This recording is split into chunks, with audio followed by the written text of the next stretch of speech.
The California Gold Rush, 1848 to 1855, was a gold rush that began on January 24, 1848, when gold was found by James W. Marshall at Sutter's Mill in Coloma, California. The news of gold brought approximately 300,000 people to California from the rest of the United States and abroad. The sudden influx of gold into the money supply reinvigorated the American economy, and the sudden population increase allowed California to go rapidly to statehood, in the Compromise of 1850. The gold rush had severe effects on native Californians and accelerated the Native American population's decline from disease, starvation, and the California genocide.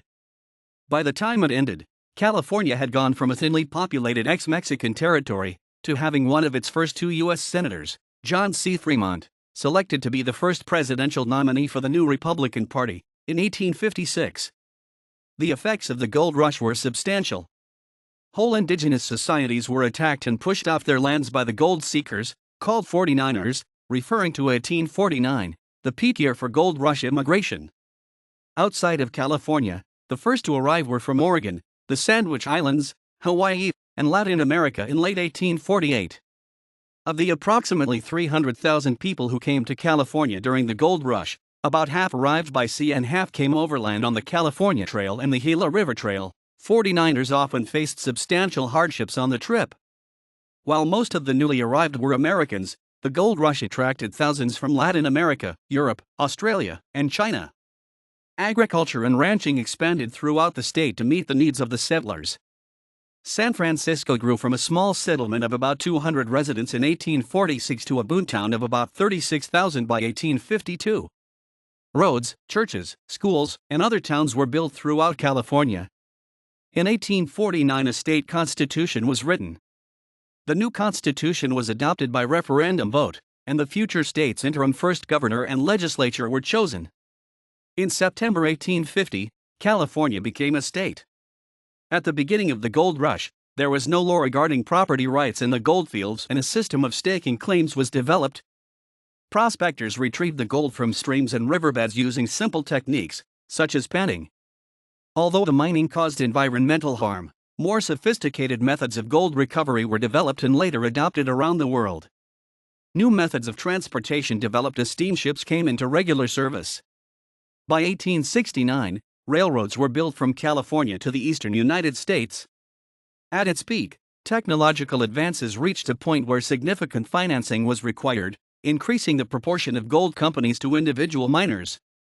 Gold worth tens of billions of today's U.S. dollars was recovered, which led to great wealth for a few, though many who participated in the California gold rush earned little more than they had started with. The Mexican-American War ended on February 3, 1848, although California was a de facto American possession before that. The Treaty of Guadalupe Hidalgo provided for, among other things, the formal transfer of Upper California to the United States. The California gold rush began at Sutter's Mill, near Coloma. On January 24, 1848, James W. Marshall, a foreman working for Sacramento pioneer John Sutter, found shiny metal in the tail race of a lumber mill Marshall was building for Sutter on the American River. Marshall brought what he found to John Sutter, and the two privately tested the metal.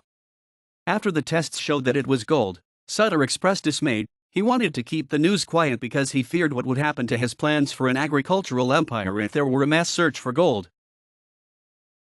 Rumors of the discovery of gold were confirmed in March 1848 by San Francisco newspaper publisher and merchant Samuel Brandon. Brandon hurriedly set up a store to sell gold prospecting supplies, and walked through the streets of San Francisco, holding aloft a vial of gold, shouting gold. Gold. Gold from the American River. On August 19, 1848, the New York Herald was the first major newspaper on the East Coast to report the discovery of gold. On December 5, 1848, U.S. President James Polk confirmed the discovery of gold in an address to Congress.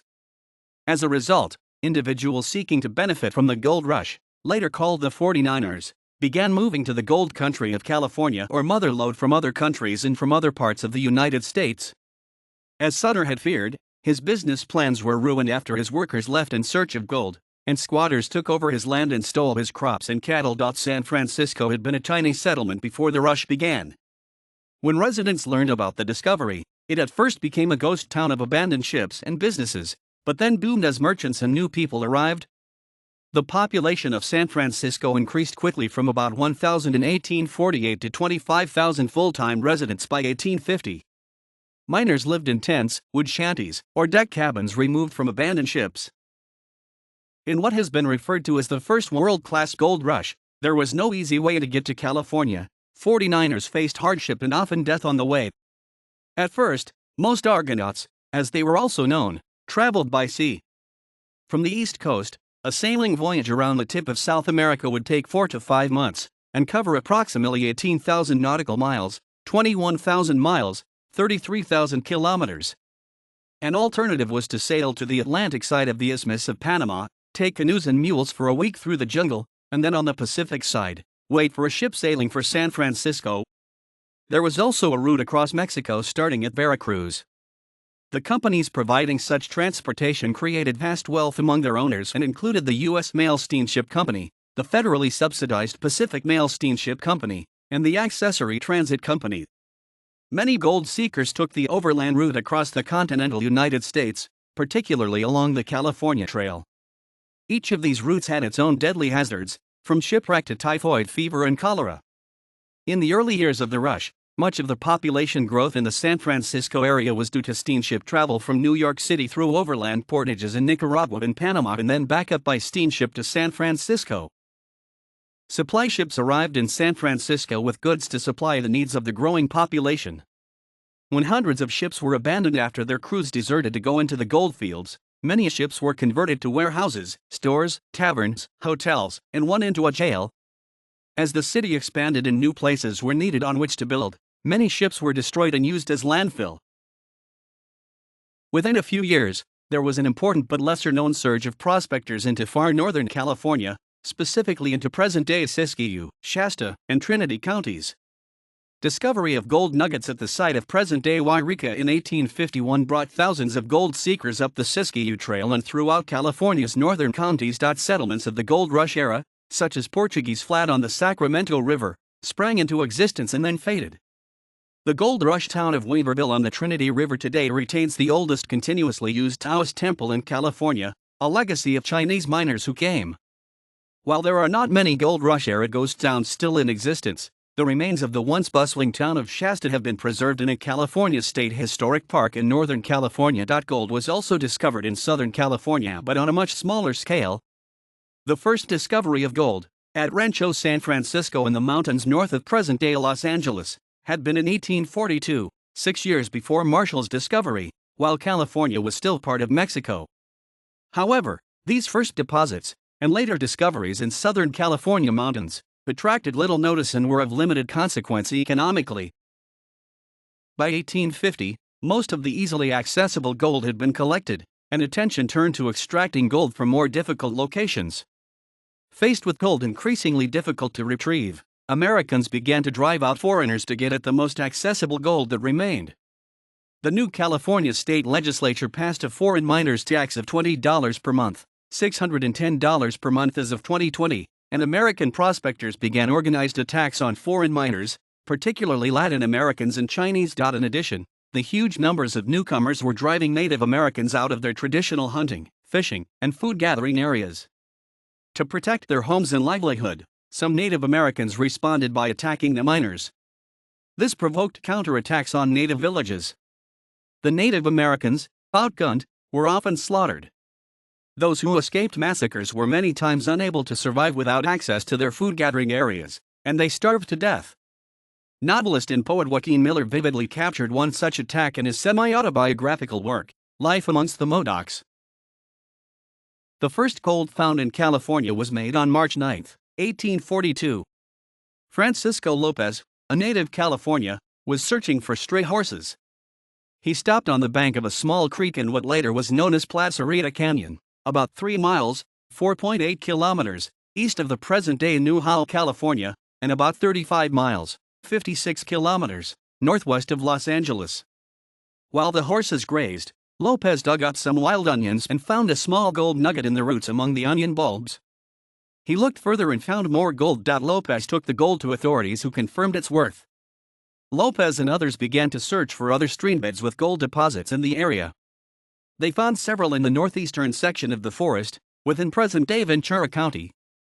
In 1843 he found gold in San Feliciano Canyon near his first discovery.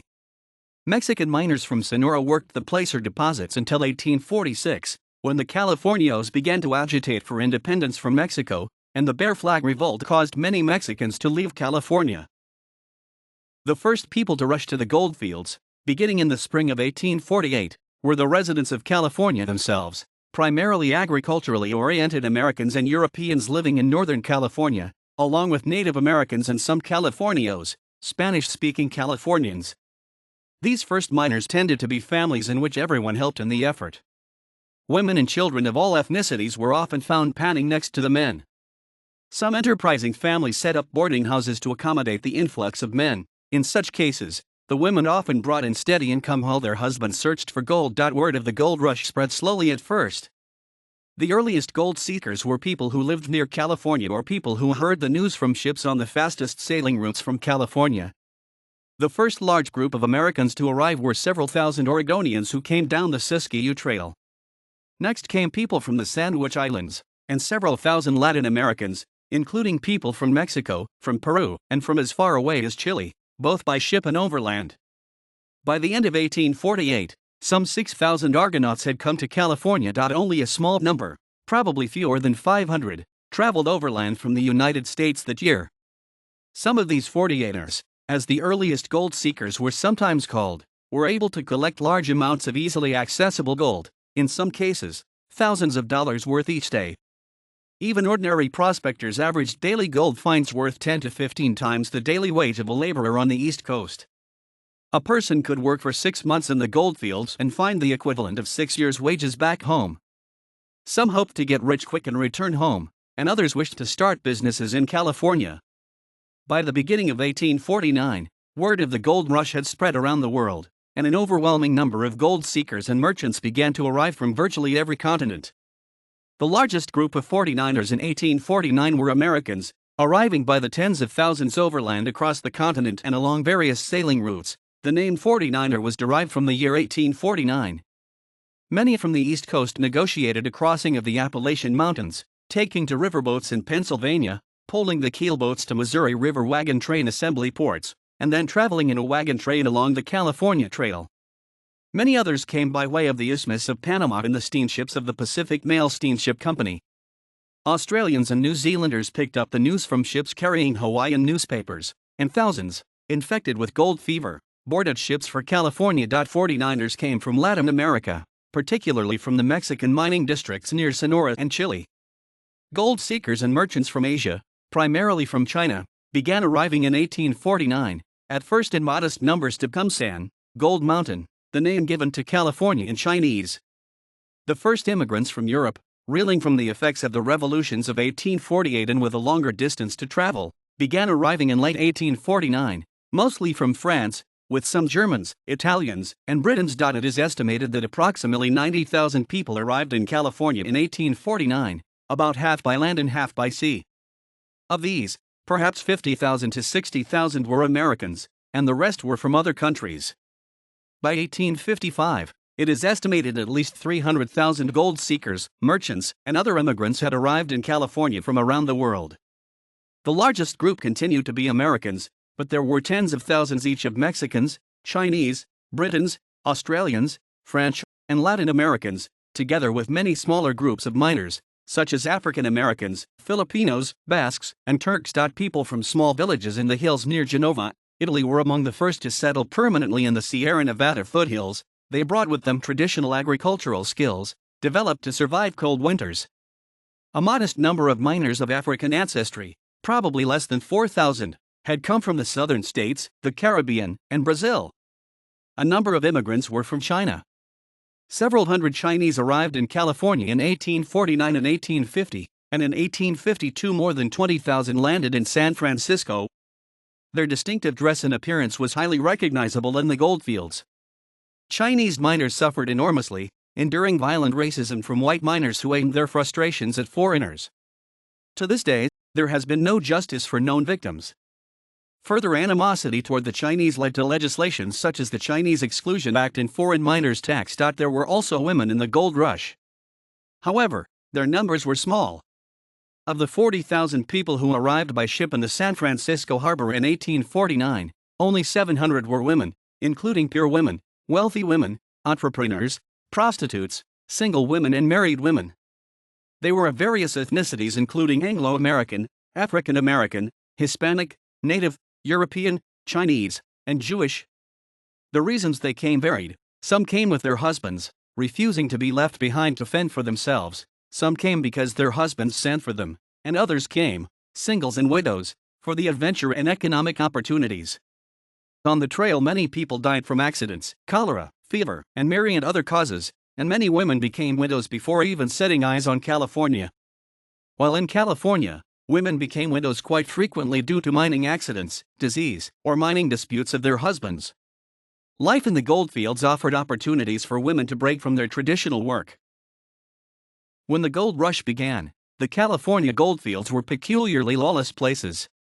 When gold was discovered at Sutter's Mill, California was still technically part of Mexico, under American military occupation as the result of the Mexican-American War. With the signing of the treaty ending the war on February 2, 1848, California became a possession of the United States, but it was not a formal territory and did not become a state until September 9, 1850. California existed in the unusual condition of a region under military control. There was no civil legislature, executive or judicial body for the entire region. Local residents operated under a confusing and changing mixture of Mexican rules, American principles, and personal dictates. Lax enforcement of federal laws, such as the Fugitive Slave Act of 1850, encouraged the arrival of free blacks and escaped slaves. While the treaty ending the Mexican-American War obliged the United States to honor Mexican land grants, almost all the goldfields were outside those grants. Instead, the goldfields were primarily on public land, meaning land formerly owned by the United States government. However, there were no legal rules yet in place, and no practical enforcement mechanisms. The benefit to the 49ers was that the gold was simply free for the taking at first.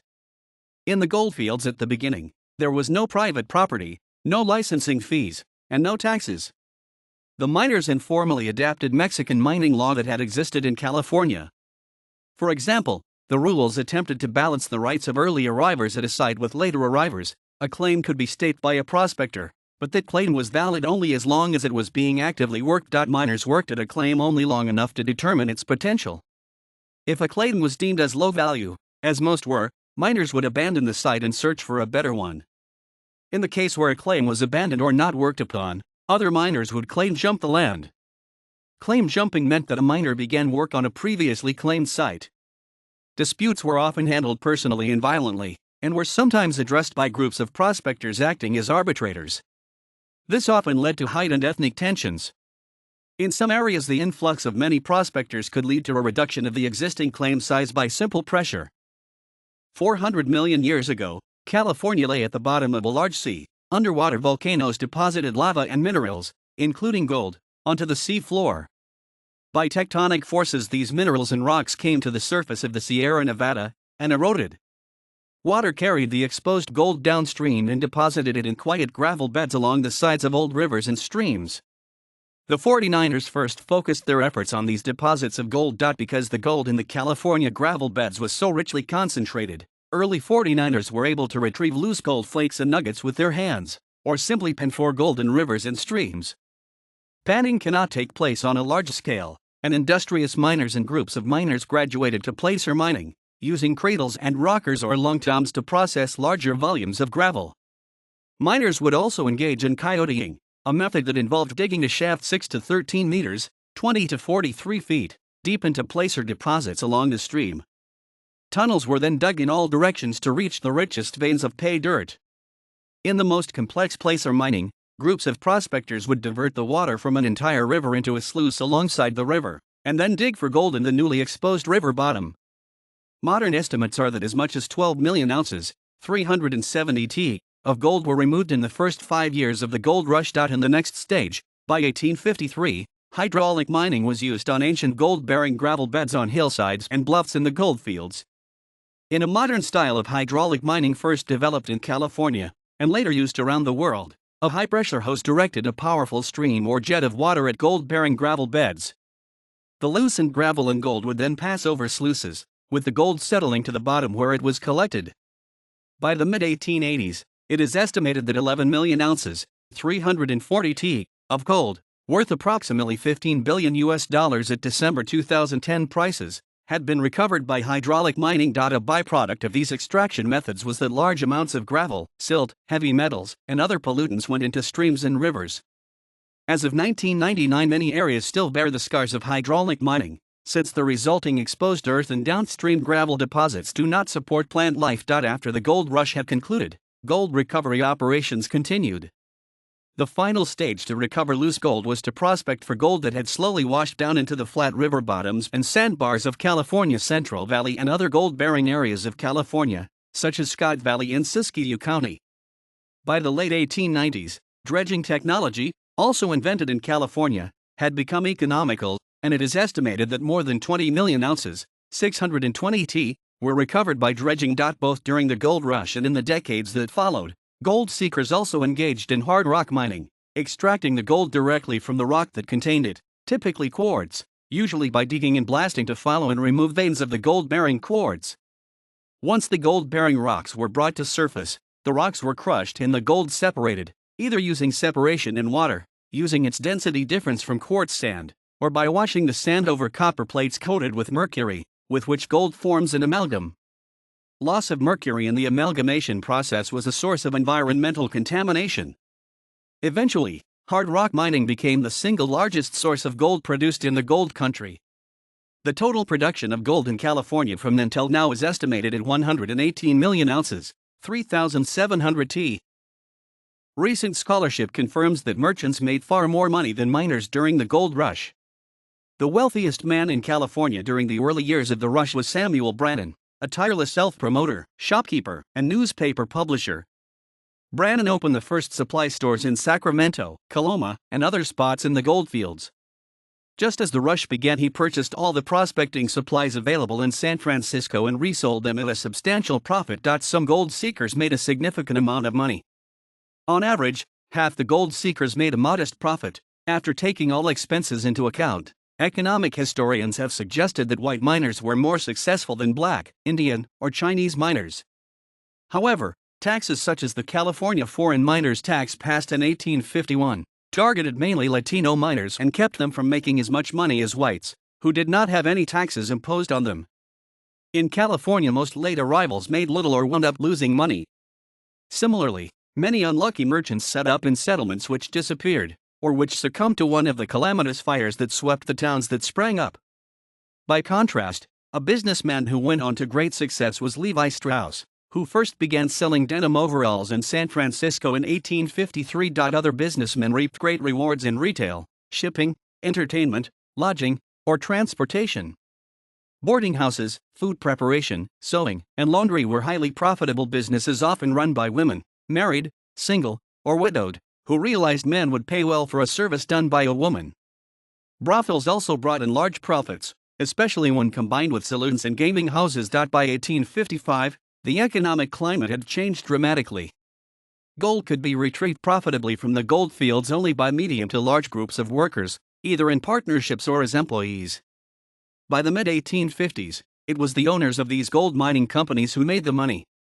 Also, the population and economy of California had become large and diverse enough that money could be made in a wide variety of conventional businesses. Once extracted, the gold itself took many paths. First, much of the gold was used locally to purchase food, supplies, and lodging for the miners. It also went towards entertainment, which consisted of anything from a traveling theater to alcohol, gambling, and prostitutes. These transactions often took place using the recently recovered gold, carefully weighed out. These merchants and vendors in turn used the gold to purchase supplies from ship captains or packers bringing goods to California. The gold then left California aboard ships or mules to go to the makers of the goods from around the world. A second path was the Argonauts themselves who, having personally acquired a sufficient amount, sent the gold home, or returned home taking with them their hard-earned diggings. For example, one estimate is that some $80 million worth of California gold, equivalent to $2.2 billion today, was sent to France by French prospectors and merchants. A majority of the gold went back to New York City brokerage houses. As the gold rush progressed, Local banks and gold dealers issued banknotes or drafts, locally accepted paper currency, in exchange for gold, and private mints created private gold coins. With the building of the San Francisco Mint in 1854, gold bullion was turned into official United States gold coins for circulation. The gold was also later sent by California banks to U.S. national banks in exchange for national paper currency to be used in the booming California economy. The arrival of hundreds of thousands of new people in California within a few years, compared to a population of some 15,000 Europeans and Californios beforehand, had many dramatic effects. A 2017 study attributes the record-long economic expansion of the United States in the recession-free period of 1841 to 1856 primarily to a boom in transportation goods investment following the discovery of gold in California. The gold rush propelled California from a sleepy, little-known backwater to a center of the global imagination and the destination of hundreds of thousands of people. The new immigrants often showed remarkable inventiveness and civic-mindedness. For example, in the midst of the gold rush, towns and cities were chartered, a state constitutional convention was convened, a state constitution written, elections held, and representatives sent to Washington, D.C. to negotiate the admission of California as a state. Large-scale agriculture, California's second gold rush, began during this time. Roads, schools, churches, and civic organizations quickly came into existence. The vast majority of the immigrants were Americans. Pressure grew for better communications and political connections to the rest of the United States, leading to statehood for California on September 9, 1850, in the Compromise of 1850 as the 31st state of the United States. Between 1847 and 1870, the population of San Francisco increased from 500 to 150,000. The gold rush wealth and population increase led to significantly improved transportation between California and the East Coast. The Panama Railway, spanning the Isthmus of Panama, was finished in 1855. Steamships, including those owned by the Pacific Mail Steamship Company, began regular service from San Francisco to Panama, where passengers, goods, and mail would take the train across the isthmus and board steamships headed to the East Coast. One ill-fated journey, that of the SS Central America, ended in disaster as the ship sank in a hurricane off the coast of the Carolinas in 1857, with approximately 3 tons of California gold aboard. The human and environmental costs of the gold rush were substantial.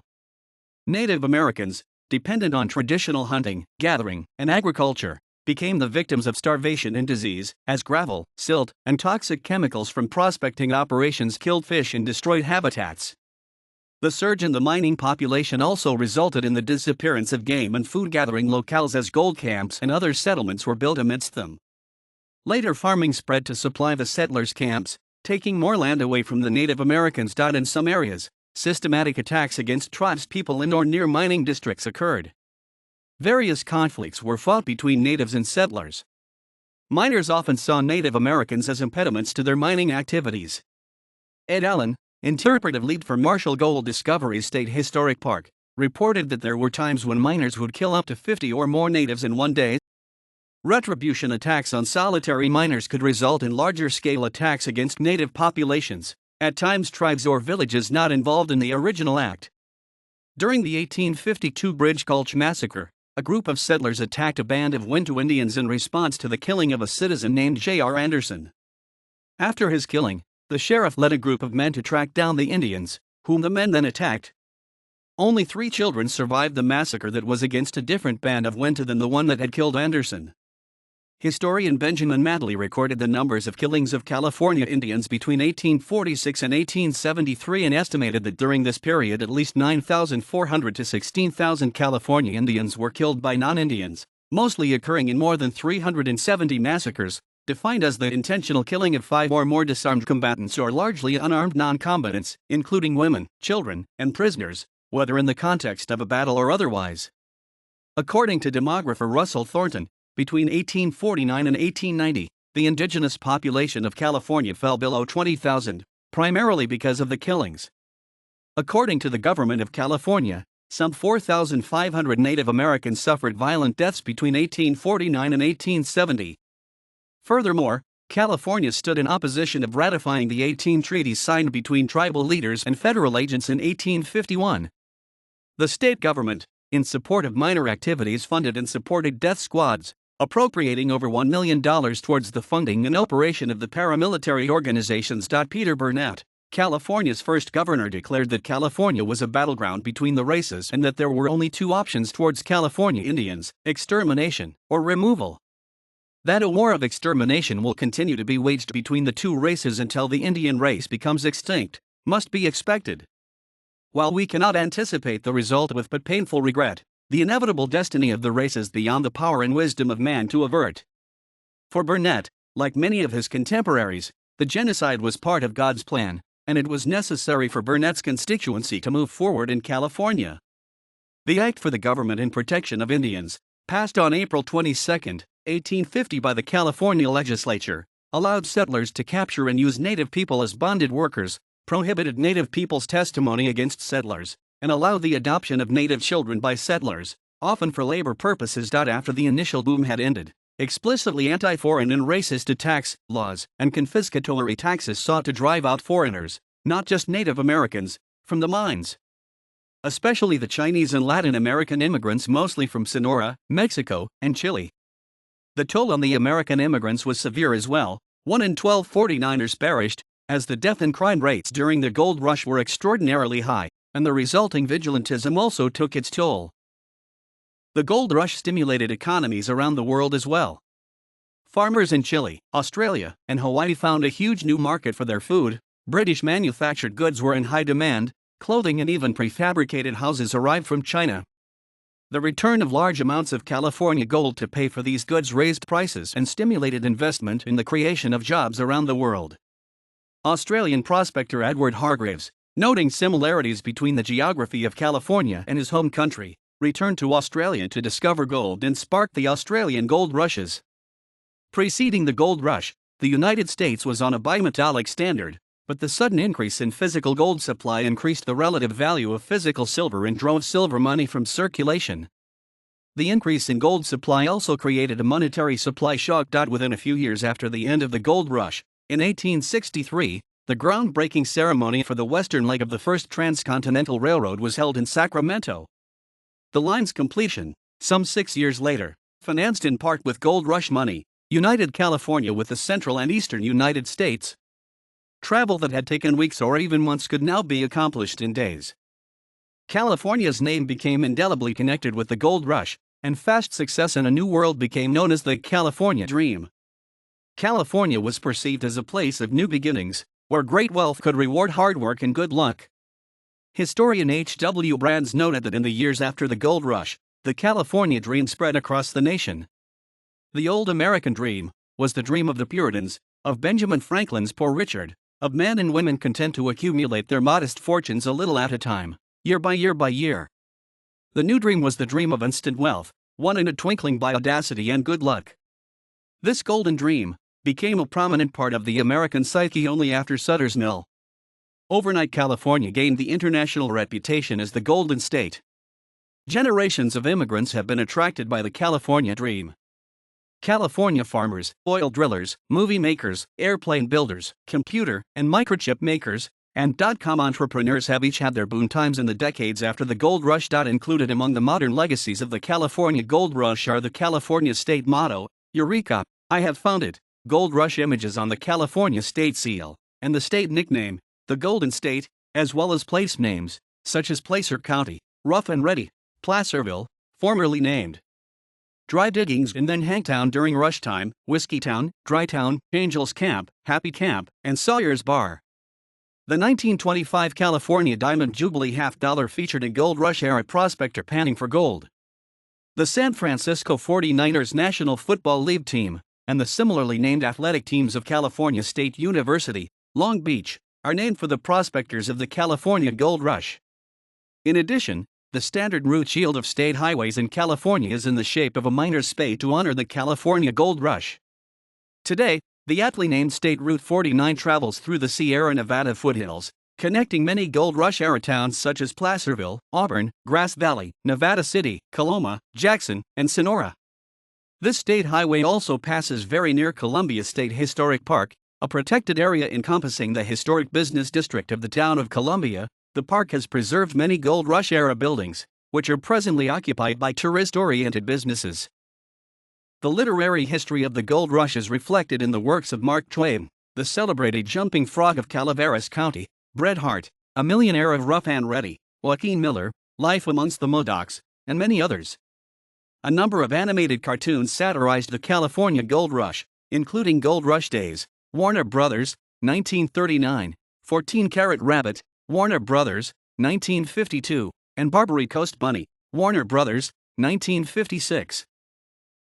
Ord, Edward Otho Cresap, Topographical Sketch of the Gold and Quicksilver District of California, 1848. From LOC.gov accessed October 4, 2018.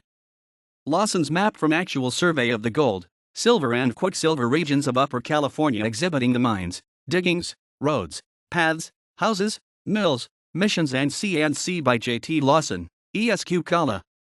New York, 1849. From RariMaps.com accessed October 4, 2018. Lawson's map of the gold regions is the first map to accurately depict California's gold regions. Issued in January 1849, at the beginning of the California Gold Rush, Lawson's map was produced specifically for prospectors and miners. A correct map of the Bay of San Francisco and the gold region from actual survey June 20, 1849 for J.J. Jarvis.